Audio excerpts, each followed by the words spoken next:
is the Revisionary Podcast with your host, Juan Carlos. The Revisionary Podcast. Hello, and welcome to another episode of the Revisionary Podcast. And as always, I'm your host, Juan Carlos. Yes, we're doing this again.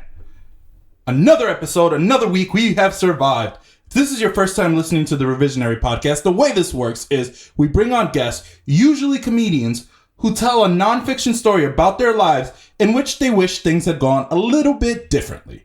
Afterwards, I give them an opportunity to tell the same exact story, except this time they can change any facts or details that they would like about their story. So this week, we're actually going to change things up a little bit because for those of you guys who've been listening to me for a while now, you know that usually when we release episodes, we go right into the call and, you get to listen to me have a live conversation with these wonderful guests that we've had. But this episode, we actually recorded a few months back and we held on to it before we released it because if it's about the U.S. elections, and I know some of you guys are sick of politics. So if you need a trigger warning, here it is.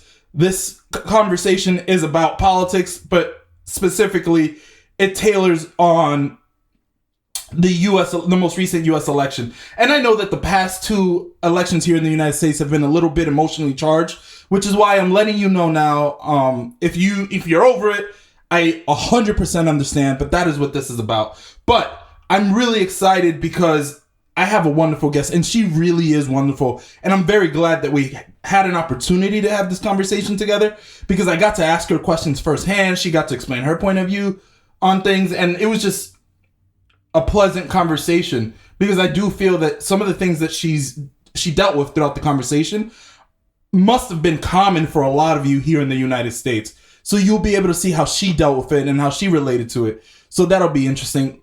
Before I go any further, let me actually introduce the guest. Some of you guys may actually already know her because she's a writer for NPR's Ask Me Another. She's also a stand-up comedian. And she has an upcoming trivia book, which is coming out this year called One Day Smarter. So all exciting news. I'm really excited that she decided to sit down and have this conversation with her. And hopefully, maybe you guys can relate. Let me know what you guys think. Hit me up on social media and let me see if you guys had similar experiences, if you had different experiences. I'm just curious. So without further ado, let me go ahead and connect you to the call. Hey, Emily, how are you? Oh, I'm great. How are you? I'm doing phenomenal. Thank you so much for coming on the Revisionary Podcast. Oh, yeah. I am pumped about this. This is a really cool topic. This is a cool idea. Thank you. I really appreciate you saying that. It definitely took me a while to think of this. I went through so many bad ideas before I arrived at this one. Well, I think it's really relatable. Everybody has something, if not many things, that they wish had gone differently. Yeah, and and that was kind of the point, especially as 2020 has been unfolding and everyone's going through this pandemic. I definitely felt that we were all stuck inside, and I wanted to create something where we could feel like we were still part of that one human connection and not just isolated. Yeah, this nails it. So, what have you been up to? Well, I have been writing a book of uplifting trivia, which has been a really nice thing to do during dark days, So I'm excited for that to come out, and I just wrote a horror film, a horror comedy with my husband based on our wedding. So that was a really fun project. And I've been playing a lot of beach volleyball. Wait, where do you play beach volleyball? I play beach volleyball at Pier 25 in Manhattan. You can rent the courts. It's kind of expensive, but if you bring 8 to 10 people, it's not so bad. It's $150 for 2 hours, and it is worth it because it's the only exercise I truly want to do. I was born and raised in New York my entire life, and I had no idea that was even an option. Oh, really? No, zero. You said that you were playing beach volleyball. I'm like, where? Where are you finding a beach in New York? Let me know. There's other courts too. You can go. There's Pier 6 in Brooklyn at the Brooklyn Bridge Park. Those are being remodeled right now. There's new courts in Williamsburg at Domino Park, and I'm missing one. Oh, there's one at Jacob Riis Beach. So now you know all of the beach volleyball courts, at least all the ones I know of. See, there's one in Central Park. Yeah. The problem is I can do the one in Central Park, but I grew up in the Bronx. We don't go to Brooklyn. Yeah. You know what I mean? Like, it's just too far. It's too far, and it's a safety issue. And by safety issue, I mean I don't feel comfortable going that far, having fun, and then you know what? Never mind. We're gonna forget this whole line. There was a joke in there. It went bad. Sitting on the train all the way home. I get it. Yeah, no, I don't go to Brooklyn. That's pretty cool. So I know you also have a podcast. Could you tell us a little bit more about that? Yeah, I've been recording episodes of my podcast, Comedians with Ghost Stories, which is exactly what it sounds like. I believe in ghosts. I'm not particularly like spiritual or touched, or like ghosts don't find me. I'm not one of those people that's like clairvoyant. I just wish I was. And so I find comedians that have had cooler experiences than me and get them to tell me about them on a podcast. So, comedians that grew up in haunted houses, or had a ghost in their dorm room, or stuff like that. Or actually, I just recorded one about a woman who worked in a haunted comedy club. So yeah, so it's very fun, and it allows me to stay connected to comedians and meet new comedians. And yeah, it's pretty good.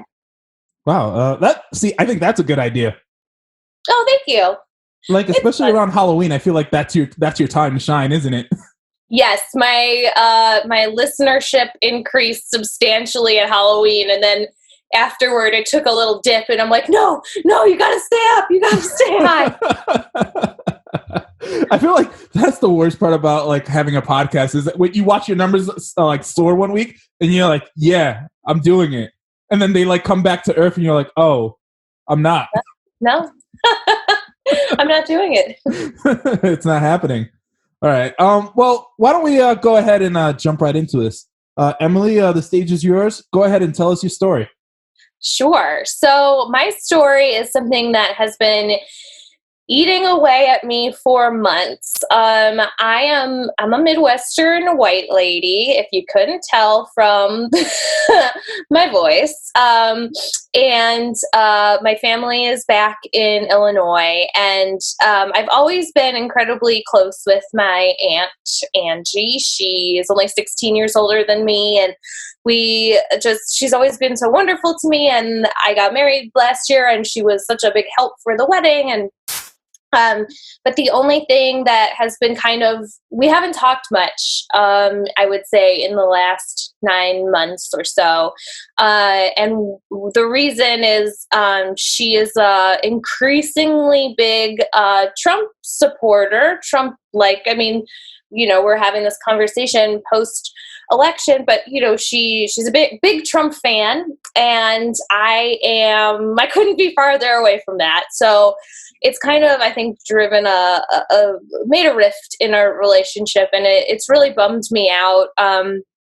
And so one day I called her. I had gone to the bar with my husband, to the bar around the corner, and we sat outside and had a couple cocktails, and I felt great. And we came home, and then I called my aunt, and I was like, I'm going to have a wonderful conversation. I'm in a great mood. We're not going to let this thing that's between us like ruin our relationship. But that conversation went really, really bad. And I just kept drinking. Yeah, I just kept drinking way more tequila to deal with what was happening on that call.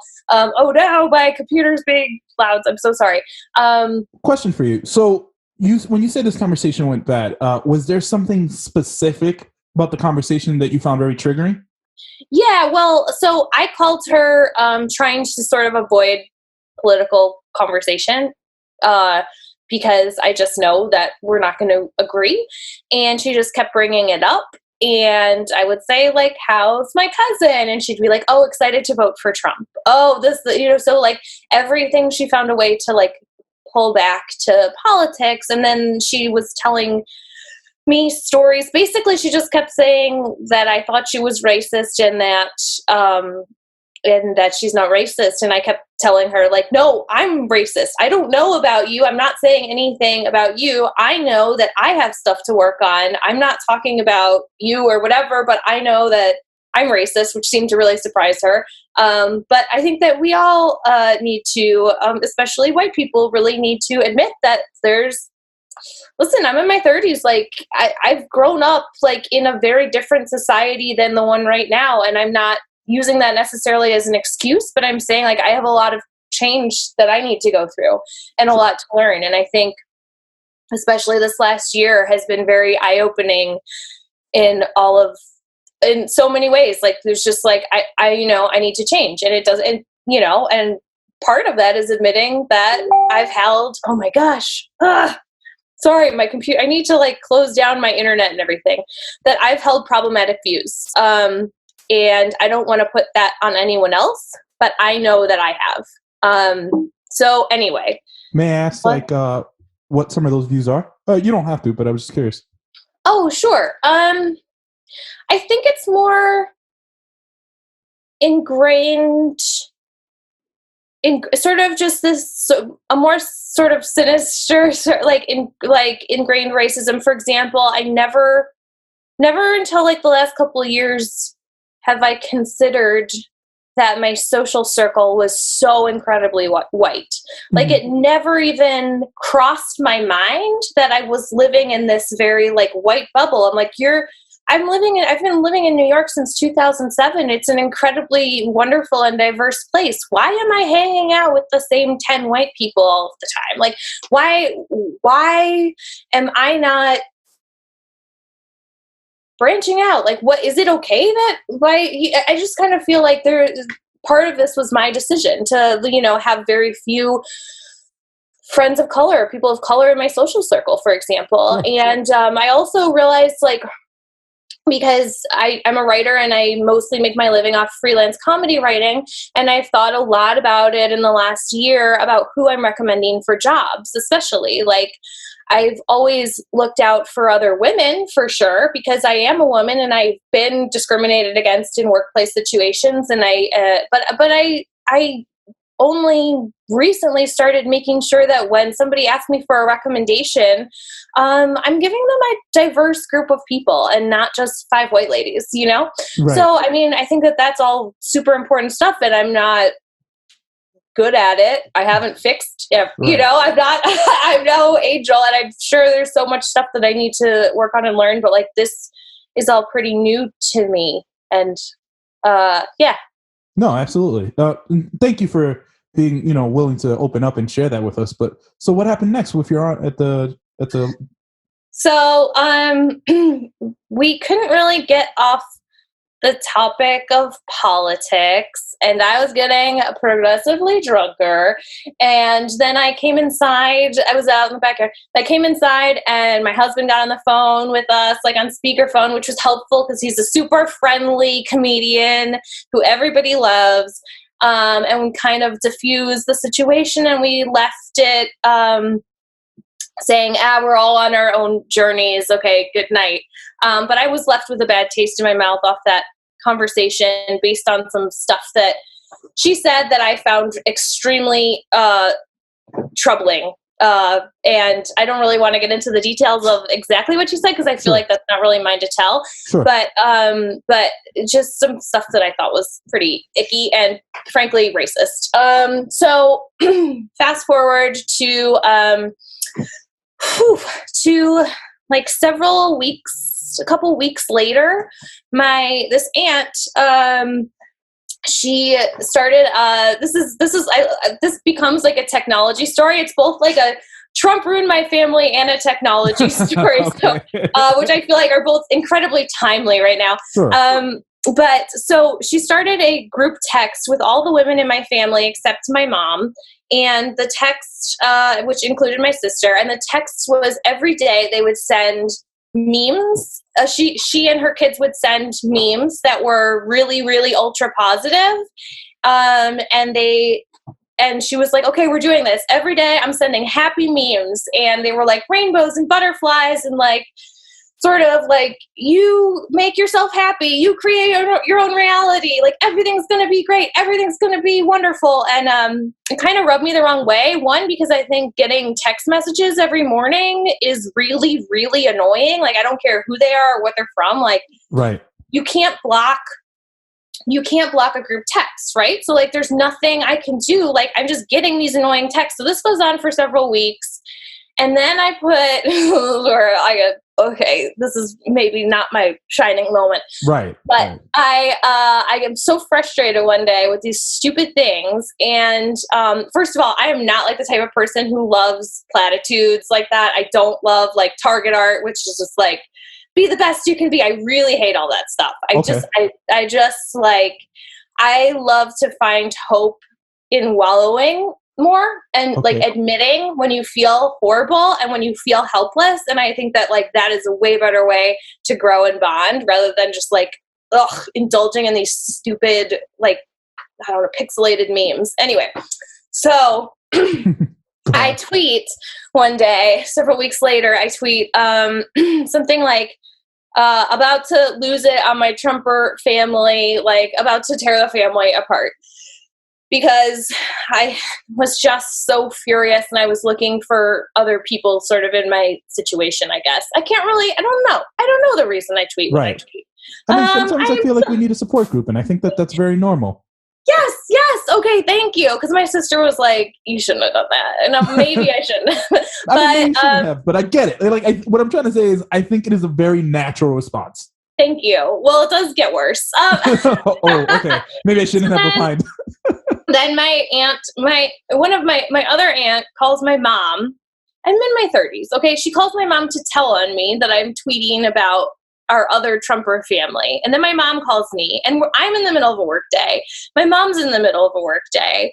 My mom's all frustrated and mad at me. And I'm like, I'm in the middle of a work day. I don't think I tweeted anything bad or wrong. Just leave me alone. And my mom was like, yeah, you're in your 30s. If somebody has a problem with you, they can call you. And I'm like, yes. Okay.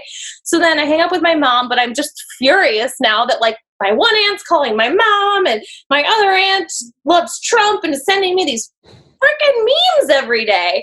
So I go and I'm looking on my phone for a way to block the group. Like, I just need to block this group, but I don't want to leave the conversation, the text conversation, because then she would see like, oh, Emily has left the conversation and that is very rude. So I don't want to start drama. So I'm like, maybe if I name the group text, I will be able to block it the way you can block like a single person. So, and I had already muted it, but muting does not help me. They're still there. I'm still seeing it all the time. Right. Anyway, so I named the group, and I named the group Hypocritical Bullshit because I did not know. I did not know that they would be able to see it. I thought I was just naming it for me, Right. So then my sister texts me and she's like, there's something called famnesia. I'm sure everyone will forget about it. And I was like, wait, what? Everyone can see this? And I start like sweating and panicking. Right. And it's just that horrible smelly sweat you get when you're like, oh no, I've just ruined my life, And then I just quickly changed the group name to FAM. JK. To try to save it. Yeah. And then my youngest cousin, who's 19, was like, hey, can we talk? And I was like, oh no. So we FaceTimed and she was like, my mom is really, really, really, really, really upset. So basically, and I was like, listen, yep, I get it. She did not want her memes to be called hypocritical BS, So I texted her and I apologized, and I said I was sorry for hurting her feelings, and which I was and am, and that I understand that I hurt her feelings, and I didn't think she would see that, and I'm sorry for doing that. Right. And she just responded with endless screeds of anger at me. And we still haven't spoken, and she's told my mom that she's prepared not to talk to either of us for 20 years.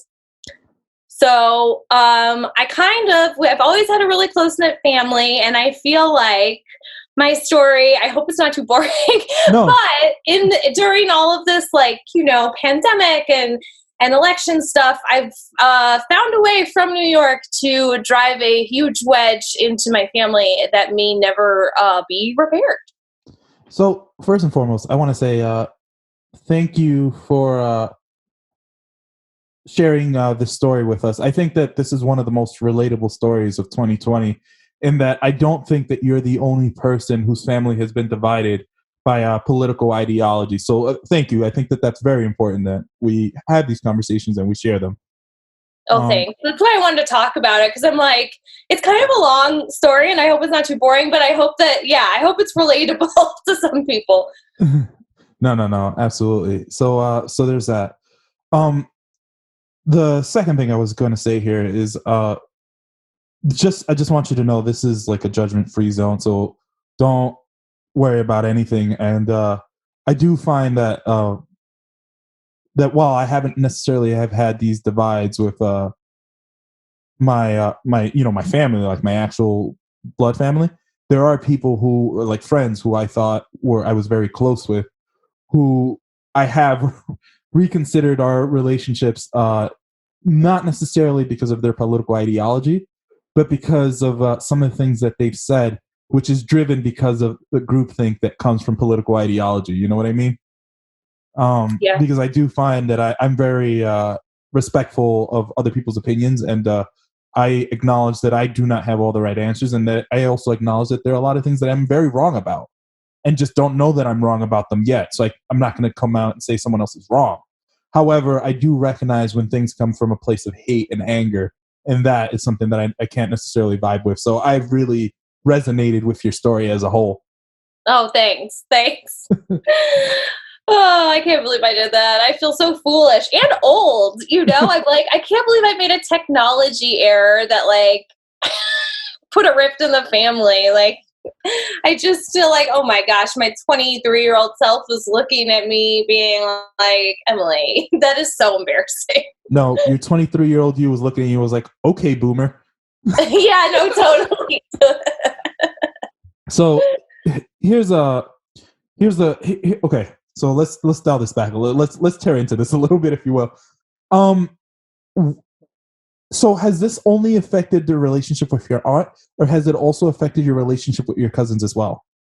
That whole family. So my uncle, my cousins, my aunt, they're all off limits now. And my mom basically like sided with me. And so my aunt won't speak to her, and that whole family won't speak to her either. I mean, yeah, but what else was your mother supposed to do? Was she supposed to turn your back on you?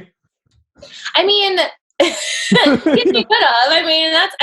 It's her sister versus her daughter. It's like, but my mom agreed with me, frankly, and she also, and my aunt didn't put her on this meme text because my aunt knew that my mom wouldn't like it. And like, I don't think apart from the Trump anything and any political anything, I do think it is a little bit bad etiquette to text somebody every day. Like, unless you have that kind of relationship where you want to be texting with them every day, I don't want memes in my texts at all. That is for Facebook. That is not, like, I just don't think that So my mom was like, I would have been so annoyed by that. And then you add in the fact that it's like happy, bubbly memes from somebody that has really problematic beliefs, in my opinion. And it just doubles down. Yeah. No, I get that. So earlier you mentioned, you said that you were racist, but what did you mean that you've gotten to a point in your life where you can recognize your own prejudice, and it's not feelings of necessarily like hate towards a different race, but more recognizing that, you might have had certain biases that you weren't aware of? Is that what you meant? Yes, absolutely. I'm trying to I'm trying to recognize prejudices where I didn't before. And I'm sure the thing is, the reason I say that, like, I am racist is because I am in that process, and I am sure that there are prejudices that I have not even considered yet. Sure. Okay, no, let me ask, because you're a comedian. So when you're doing stand-up, do you diversify the kinds of rooms where you tell jokes?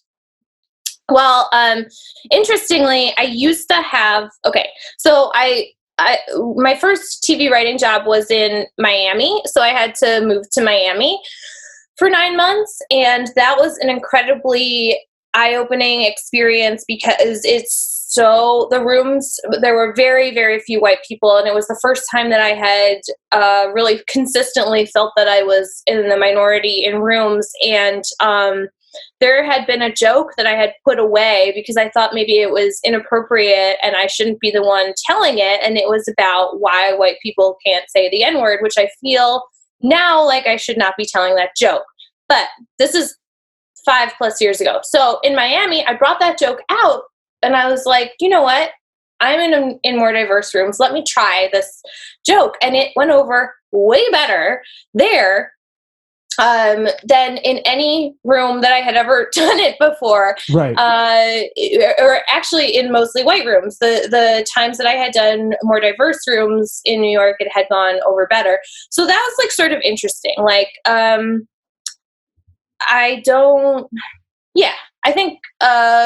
think white people didn't want to laugh at that joke because maybe they recognized that little white girl should not be telling it.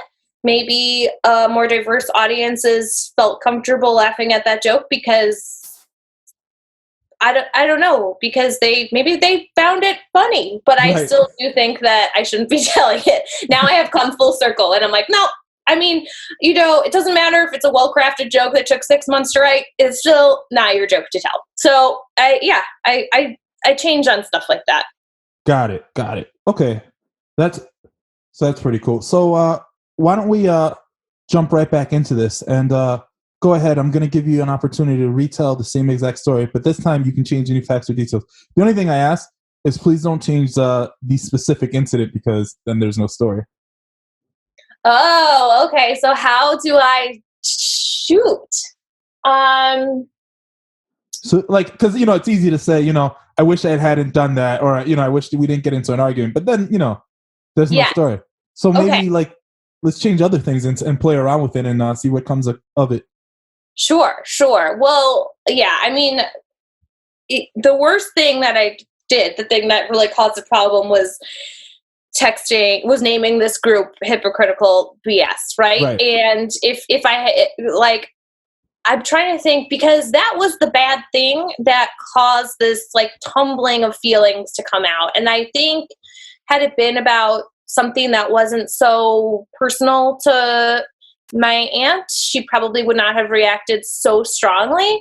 But I truly don't know. It's so hard because what can you do once somebody has decided that you are out of the family? I mean, I guess I could have continued to text her and, really reiterate how sorry I am. And that is, that's probably the only thing that I could have done, or FaceTimed her and done that. Those are her preferred methods of communication. So I suppose maybe I could have repaired it by just letting her know that I am genuine in my apology. So let me ask you this. Do you think that if the political, strain had not been there, do you think it would have escalated to the level that it did? No, because I would have been annoyed at the memes. And I did have this alternative reality. I've played this one out in my head a lot, where once I got annoyed at the memes, I should have if I texted the group and said, hey, I love all you guys, but I've been really busy with a bunch of work projects. And so I'm going to dip out of this because every time my phone goes off, I get like work PTSD or something. You know what I mean? Like, I'm just like, I'm too in it with I've got tons of different bosses texting me at all times. And I'm too stressed out right now, and see you guys later. And I love you. So like that could have maybe saved it. Right. But no, I think not. I mean, I would have been annoyed by these stupid things. I hate them with or without the political context, but the political context is what I meant when I said hypocritical BS. And because how can somebody have such just horrible beliefs and then be like sending rainbows and butterflies and saying everything's okay? It just really struck me in a really icky place. So it wouldn't have escalated. And I knew that she knew right away that that's what I was referring to, you know? Right. And now also I understand, like, again, I get it, why you were looking for a community, but I guess outside of the community, what else did you hope to gain from the Twitter? Like, weren't you afraid that they would in fact see it and have an adverse reaction? I didn't know that any of them were on Twitter at the time, and apparently one of my cousins does have an account, but like they're not really like, I had never encountered them on Twitter before. They seem to be more Instagram and TikTok focused. So, I wasn't naming them by name. I wasn't trying to take them down or like get them in trouble. I felt so powerless, like to these stupid, I think it just like, I don't know why this annoys me or if this is normal or if I'm being, whatever. I just felt so powerless to these memes coming in my phone every day, and I couldn't get rid of them. And I couldn't at the time think of a delicate way of getting them to be away from me without hurting people's feelings. And because of that feeling of powerlessness to like, I don't want this media coming at me, like leave me alone. Like if it was a troll on the internet, I would just block them, but this is my own family and I hate this. So like, and it's in the beginning, I was like, okay, well, like everything, this will be done in a week and a half and I'll just bear it out, and deal with it. But it was going on for weeks and I was like, oh my gosh, this is never going to end. She's going to send these every day. And I just like, I looked into my future and I just couldn't handle it. It was just too much. So what was the question? The question is, was there any concern of them seeing? Right. Twitter? So I just took it out. I mean, I know they're also big on Facebook. So I did put it on the one place where I guess I was looking for people to be like, been through this, or like, sure. Have you tried this? Or like, I don't know, like, I just wanted my people to like be there for me, and them to not see it, because I wasn't trying to hurt their feelings. Right. And I wasn't trying to call them out. But yeah, that's why, I mean, so yes, like, I think, I mean, if I hadn't done that, it wouldn't have snowballed into what it is. But I also think like, I guess my sister's like, you should have just texted me. And I'm like, well, I didn't want to. I didn't want to talk to you necessarily. I wanted, I just, yeah. See, because that was going to be my next question. Like, wouldn't you have taken a bit of a, I don't know, like, wouldn't it have been cathartic if, like, you guys could have complained about it together, you and your sister? We had already. Oh, I see. We had already. And the other thing is that I think another thing which is a little bit more selfish, which I'm realizing now, which I hadn't thought about before, is that I've made it over the last year plus, I've made it a goal of mine to tweet every day. And so I just to engage with more people, to grow my social numbers, to have a presence, a social media presence that at least can be like somewhat taken seriously. Unfortunately, it's not what I prefer to do with my time. But I understand that it is very helpful to our careers.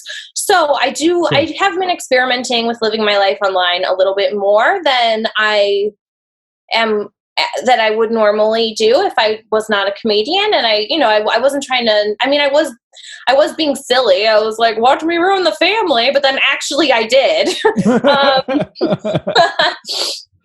So I think part of it is now when I wake up, I do have this like instinct of like, you got to get a tweet off by noon and like, you got to hit your numbers. And I'm obsessed with numbers and I'm obsessed with counting and making sure that I get X, Y, and Z done every day. And so it was just what was going through my head. I thought I would find a community, but also I'm sure that there was a part of me that was like, well, I have to tweet about something and I can't think about anything else, you know? Right. No, look, hey, that makes perfect sense. So now, okay, how much time has passed since all of this has happened? Let's see.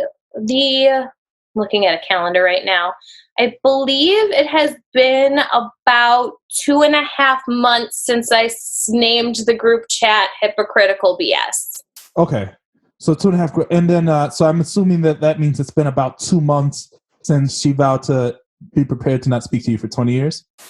Yeah, well, so she sent me a million kind of mean and sort of insanely worded texts that day until I told her to just leave me alone. And then my mom talked to her in the beginning of, like about a month and a half ago. And that's where she said the 20-year thing. Okay. Do you see a future where maybe you try to patch things up? I would like to. I mean,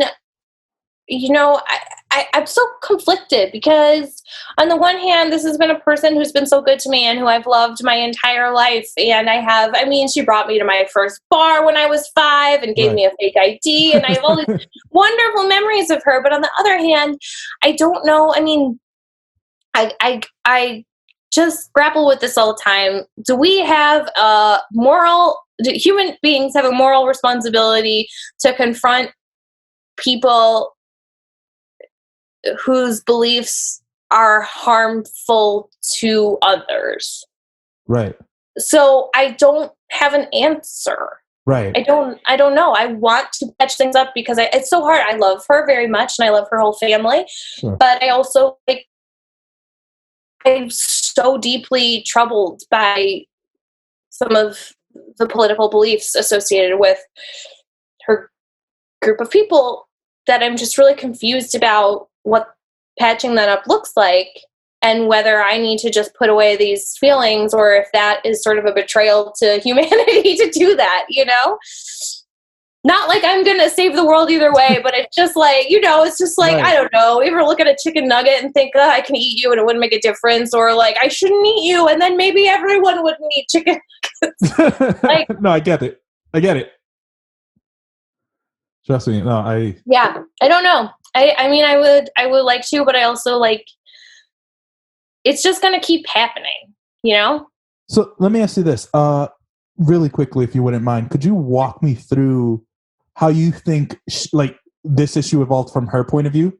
So could you put yourself in her shoes for a second and tell me, what she thinks happened?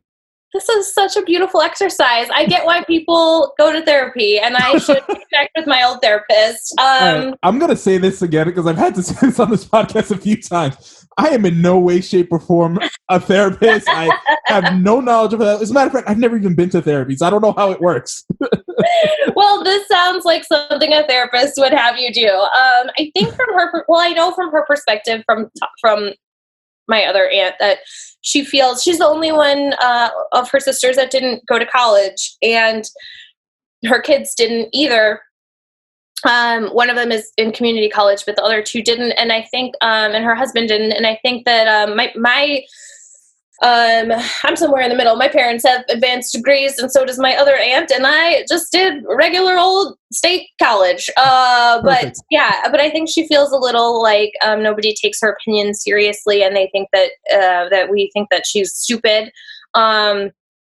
So I think that she's already had fights with my mom about this. So in the past. So I think when I did what I did, and I have always been like an ally to her, like we've never had it out before. And I think I'm kind of like the party animal in this family of very smart, well-educated people, and then there's me. So I think like, we're like, we'll, take down 10 margaritas together and have a blast and whatever. And I think she probably felt like extremely betrayed when it wasn't just my mom that was feeling this way, but clearly me too. So I think she just probably felt like betrayed and like that we were making a joke of her.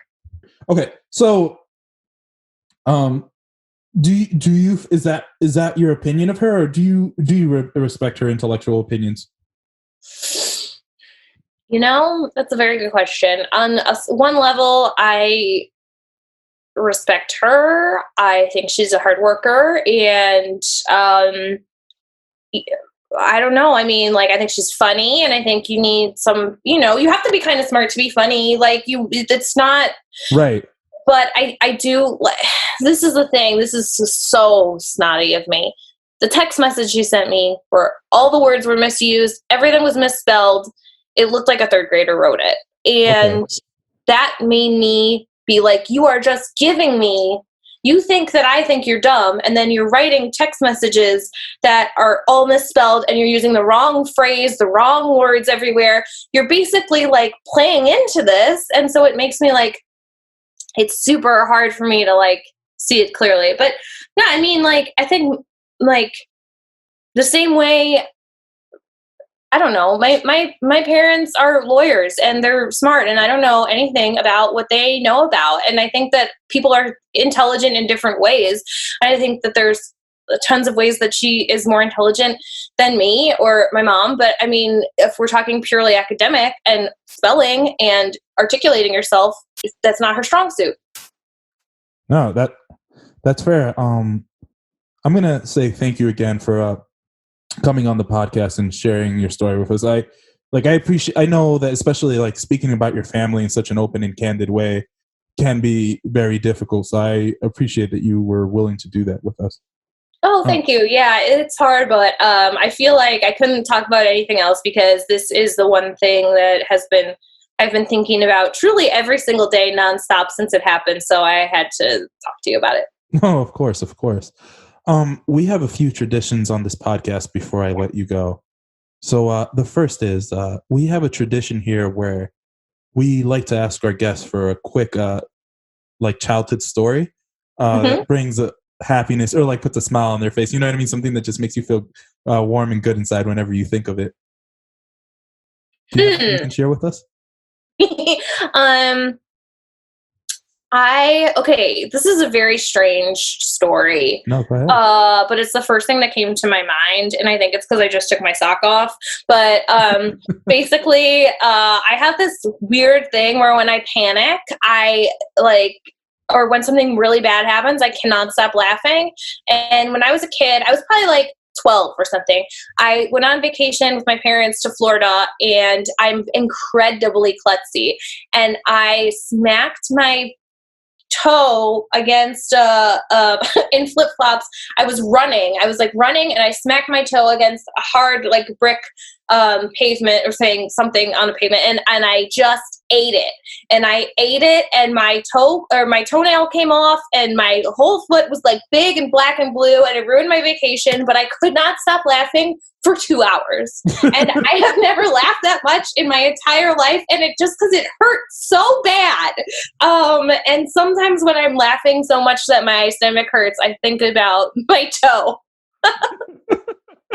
Well, I mean, I guess if that's what puts a smile on your face, then perfect. All right. And then the last tradition we have on this podcast is we like to highlight a charity or an organization. Usually we like to let our guests pick something that they're passionate about. Do you have one for us?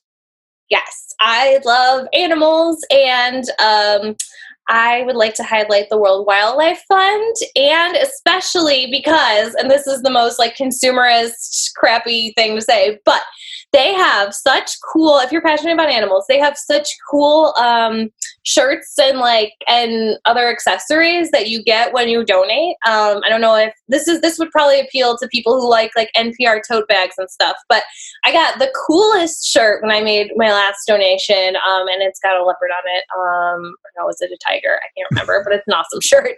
Yeah, so I feel like I love elephants very much. I just feel like I'm an elephant in a human's body. And I'm trying to go fully vegetarian. And, it means a lot to me, those guys. There's not, this place, did you watch I Am Greta? There's not much Earth left on Earth. We gotta save it. No, I haven't seen it yet. I was going to tell you that it's on my list, but I realized I probably shouldn't lie to someone so boldly. Fair. No, wow. Thank you very much for coming on the Revisionary podcast. I'm sure Revisionaries love to hear from you. Do you have any last words for us? Oh, I don't know. Please don't hate me for all I said. You guys are going to be nice. Okay. No, we look, I can tell you this, based on how much my audience tolerates me, I can tell you they're probably all very nice people. Where can we follow you? You can follow me on Twitter, where I make mistakes, at Emily MC Winter. It's Emily McWinter, and that is also my Instagram handle. Emily McWinter. Well, thank you so much for coming on the Revisionary podcast. Thank you. This was great. The Revisionary Podcast. I really think that the reason why I enjoyed that conversation is because I feel like that's super relatable, in that I know she wasn't the only one for whom this conversation was very divisive. And I know that some people have lost friends and family due to politics. And I'm glad that she was willing to come on air and have that conversation and explain to us how it has affected her directly. So, thank you so much, Emily, for joining me on the Revisionary podcast. And thank you to the Revisionaries. Each week in and week out, I appreciate you guys, and that's why I do this continuously. And as I like to say always, thank you for listening. This